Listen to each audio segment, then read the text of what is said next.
Avec joie, vous rendrez grâce à Dieu le Père qui vous a rendu capable d'avoir part dans la lumière, à l'héritage du peuple saint.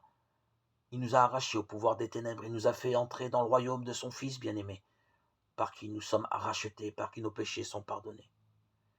Il est l'image du Dieu invisible, le premier-né par rapport à toute créature, car c'est en lui que tout a été créé, dans les cieux et sur la terre, les êtres visibles et les puissances invisibles.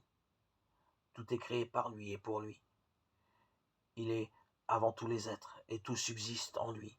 Il est aussi la tête du corps, c'est-à-dire de l'Église. Il est le commencement, le premier-né d'entre les morts, puisqu'il devait avoir en tout la primauté. Car Dieu a voulu que dans le Christ, toute chose ait son accomplissement total. Il a voulu tout réconcilier par lui et pour lui, sur la terre et dans les cieux, en faisant la paix par le sang de sa croix.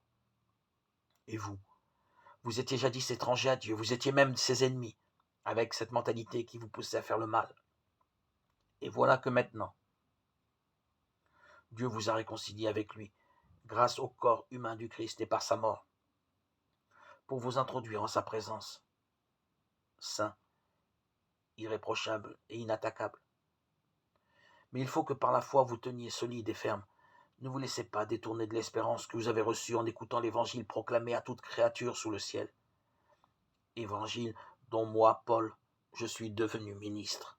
Chapitre 1, versets 12 à 23, Épître aux Corinthiens.